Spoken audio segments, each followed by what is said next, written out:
দিন শুরু হয়েছে কিঞ্চিত প্রহর পূর্বে।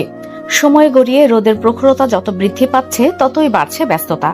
অভ্যন্তরীণ কাজে মশগুল গৃহকর্মীরা, পাড়াপড়শির আনাগোনা বেশ। ক্ষণিকের জন্য বসে গল্প করে খোঁজ খবর নিয়ে যাচ্ছেন। হয়তো কোনো ছুতা পেলেই গুজব রটাবেন এই আশায়। পেছনে বাগানের দিকে হলুদের জন্য সাজানো হচ্ছে স্টেজ।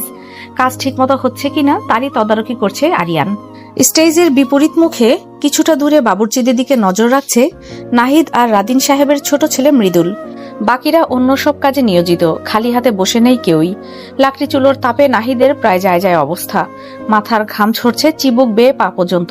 উঁচু নাগের ডকায় জমে থাকা বিন্দু বিন্দু ঘাম ঝলমল করছে রৌদ্রের কিরণে। হাঁপিয়ে ওঠার ফলে মুখমণ্ডল ধারণ করেছে রক্তিম বর্ণ।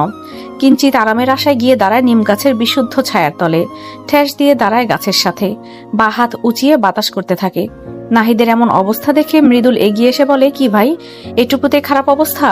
নাহিদ বিরক্তিকর কণ্ঠে বলে, নাইলে কি এত গরমে চুলার সামনে দাঁড়ানো যায়? ইতোমধ্যে হাফ তান্দুরি হয়ে গেছি আমি। মৃদুল হেসে বলে, বিয়ে খেতে এসেছো, খাটনি তো করতেই হবে মামু। তেঁতুলের চাটনি আজ এটা খাটনি। আগে জানলে একেবারে বিয়ের দিনই আসতাম আমি।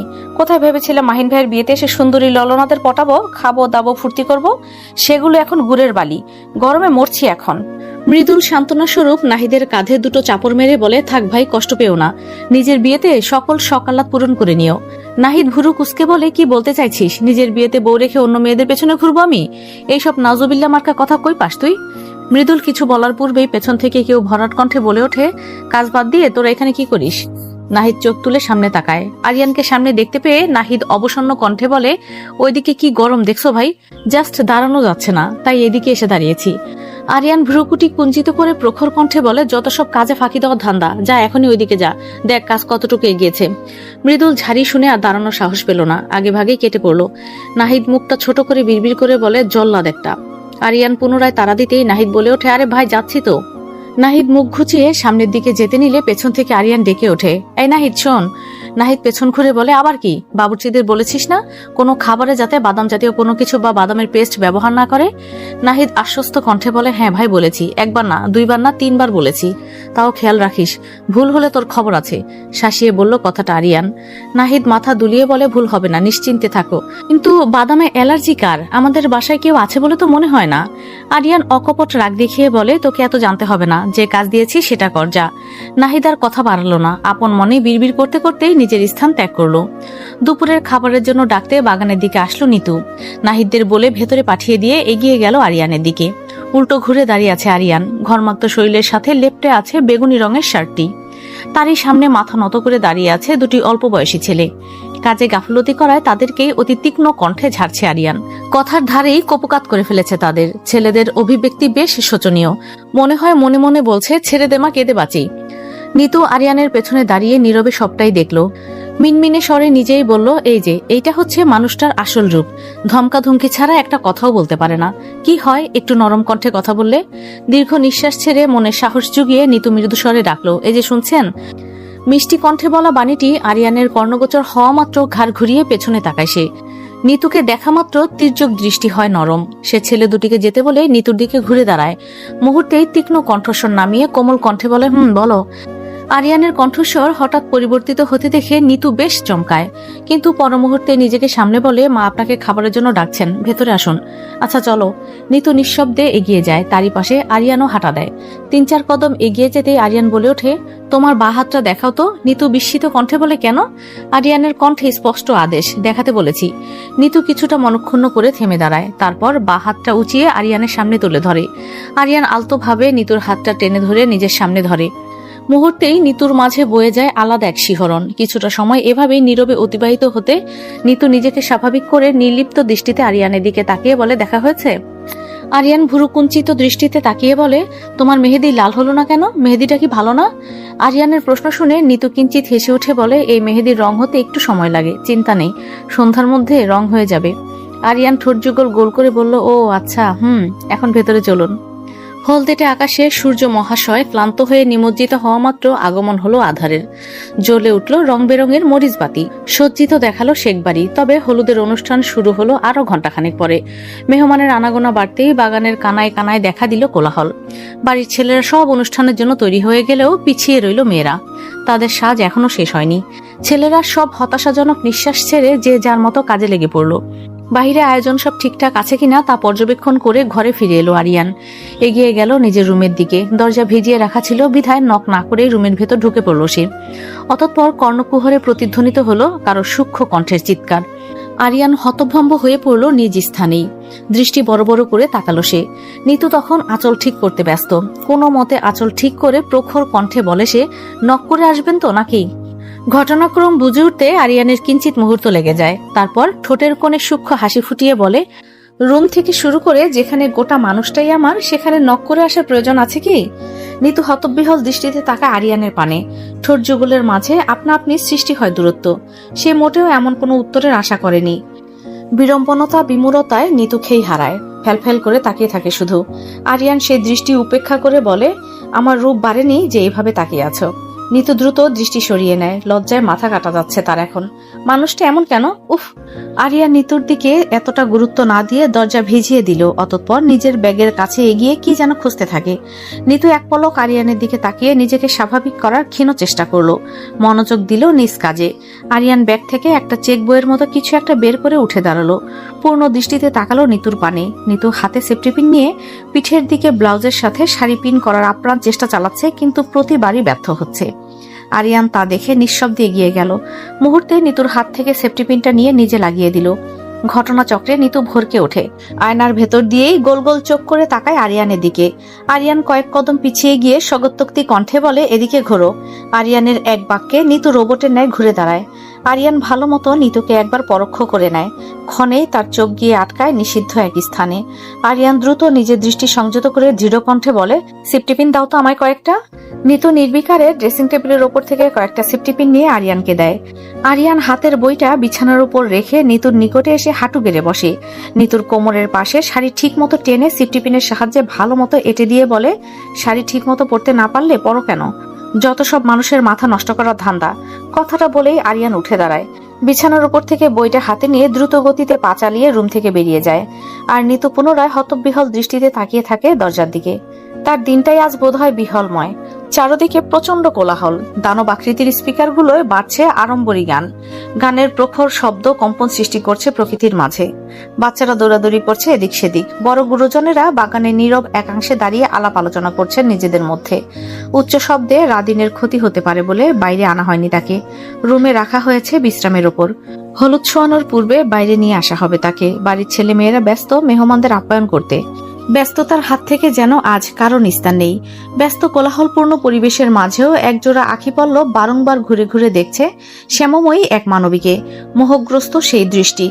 যতবারই মানবটি কাজ ফাঁকি দিয়ে দেখেছে মানবীকে, ততবারই তার বক্ষ স্পন্দন বেড়ে যাচ্ছে হু হু করে। মানবীয় শব্দহীন হাসি যেন ঝংকার তুলছে মানবের কর্ণকুহরে। বাড়ছে মনে মানবীকে নিরন্তর দেখা তৃষ্ণা। একবারে যে এই দেখা শেষ হবার নয়। সময়ের কাটা সেকেন্ড মিনিট পেরিয়ে ঘন্টায় পদার্পণ করতেই মানবটির মনে হলো মেয়েটি যে বাড়ি শাড়ি পরিধান করে সেই বাড়ি তার অবস্থা করুণ হয়। নির্মল পুরুষালী মনে কলঙ্কের সিলমোহর পড়ে। জাগ্রত হয় নিষিদ্ধ ইচ্ছে। বিচলিত অনিয়ন্ত্রিত হয় হৃদয়। আগে তো কখনো কোনো নারীকে দেখে এমন বোধ হয়নি তার। তাহলে এই মানবীর বেলায় কেন এমন হয়? জীবনের 29 বসন্ত পেরিয়েও যে মন কারো কাছে ধরা দেয়নি, কারো সৌন্দর্যের ধার মাপেনি, দুর্বল হয়নি, সেই মন কিনা সর্বশেষ হারালো চৈত্র মাসের এক অপরাহ্নে এই এক নারীতে। সে স্থির দৃষ্টিতে সামনে তাকায়। এমন সময় পাশ থেকে মন্থর কণ্ঠে কেউ বলে ওঠে, অবশেষে বুঝি পাথরের বুকে ফুল ফুটলো। নিজের ঘর থেকে বেরিয়ে আসলো আরিয়ান। ক্ষণেই কণ্ঠের উৎস খুঁজে বের করতে সে পাশে ফিরে তাকায়। নাহিদের ভুরু উঁচানো দৃষ্টি দেখে ভুরু কুঞ্চিত হলো তার। স্বগতোক্তি কণ্ঠে বলল, কি বলতে চাইছিস? আরে ভাই, আর কত ঢং করবি? স্বীকার যা, তুই ভাবির প্রেমে পড়েছিস। কথাটা কর্ণগোচর হওয়া মাত্র আরিয়ান বিব্রত বোধ করলো। নিজের ভেতরকার অনুভূতি কোনো মতে লুকায়িত করে শক্ত গলায় বলল, এখানে কি করিস তুই? তোকে না গেটের ওইখানে থাকতে বলেছি? যা এখনই ওইদিকে যা। কথা ঘুরাচ্ছ ভাই?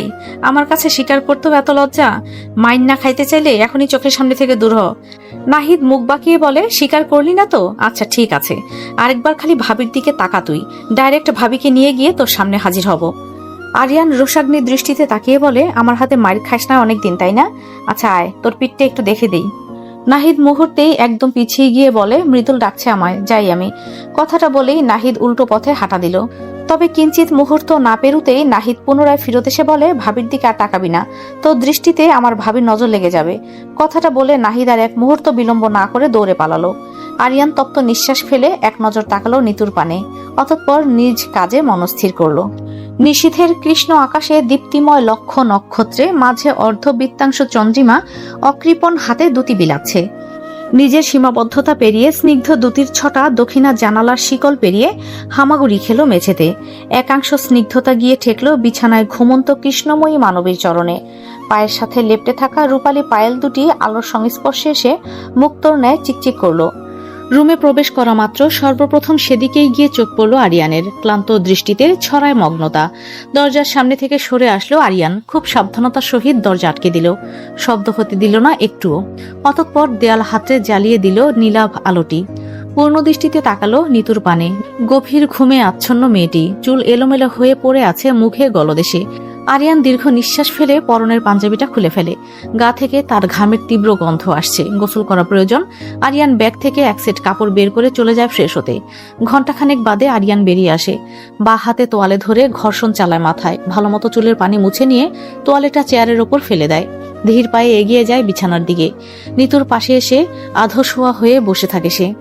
কিছুটা ঝুঁকে ডান হাতের তর্জনী উঁচিয়ে খুব সন্তর্পণে নিতুর মুখের ওপর পড়ে থাকা চুলগুলো সরিয়ে দেয়, গলদেশ হতেও সরিয়ে দেয়। মেয়েটা বোধহয় গোসলের পর ভালোমতো মাথা মোছেনি, চুলে এখনো সিক্ততা বিরাজমান। নিতুকে দেখতে দেখতে ঘোর লাগলো আরিয়ানের। নিজেই নিজেকে প্রশ্ন করলো, আসলে কি আমি তোমার প্রেমে পড়েছি? এই পাষাণ হৃদয়ে কি আদৌ কারো জন্য ভালোবাসার অনুভূতি জন্মাতে পারে? হঠাৎ আরিয়ানের দৃষ্টি গিয়ে স্থির হয় নিতুর অধৈর্য গোলে। কিনারে এখনো লালাভ রংটি লেপ্টে আছে। আরিয়ান এইবার বৃদ্ধ আঙ্গুল ছোঁয়ালো সেখানে, ধীর গতিতে মুছে দেওয়ার চেষ্টা করলো রংটি। মুহূর্তেই ঘুমের ঘোরে কেঁপে উঠল নিতু। খুব আদুরে ভঙ্গিতে আরিয়ানের হাত জড়িয়ে ধরে অন্য পাশ ফিরল সে। মুহূর্তেই আরিয়ান নিতুর আরো নিকটে ঝুঁকে পড়ল। মুখশ্রী গিয়ে ঠেকল নিতুর গলদেশে। আরিয়ান ভাবল এইবার হয়তো মেয়েটার ঘুম ভেঙেই গেল, কিন্তু না, এমনটা হলো না। নিতু তন্দ্রাঘরে নিমজ্জিত থাকলো। আরিয়ান এবার কিঞ্চিত হাসলো। স্বেচ্ছায় পেছন থেকে জড়িয়ে ধরল নিতুকে।